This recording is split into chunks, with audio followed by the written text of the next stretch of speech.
All right, everyone, welcome to another video walkthrough from the Private Label Podcast. This is episode 77's video walkthrough. We're still talking about hijacking. Last week, we talked about how to identify if you have a hijacker. Now we're going to talk about what to do once you find out that you do, in fact, have a hijacker.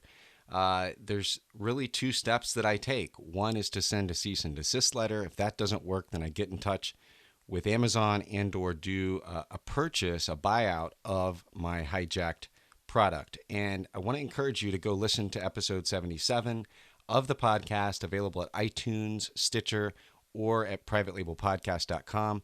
I can go into much more detail there than I will on these video walkthroughs.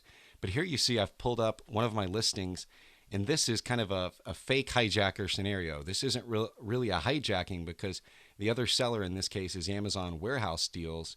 But in the event that I was being hijacked, the other seller's information would appear right here. So the first thing I'm going to do is send a cease and desist letter. And here's my template that I use. This is the exact template. I would replace the seller's name right here and right here. I would then put my name right here and right here. Then I'm going to use an alias and call myself a branding director and put that name here. And then this is very important. I always CC my general counsel. In this case, I do have a general counsel that helps me with legal matters pertaining to my brands. But even if I didn't have a general counsel, I would put that there. Again, for more information on why I use this type of letter and what the different parts mean and what their purported purpose is, check out episode 77 of the Private Label Podcast. So to send this, it's really simple. Going back to Amazon, we would click right here. And if this were not Amazon Warehouse Deals, it would take us to their page, that seller's page. And right up in here in the top right-hand corner is generally a button that says ask a question or contact the seller.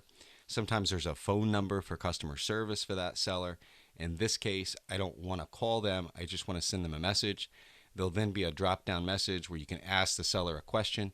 That goes right into the seller's inbox within Amazon.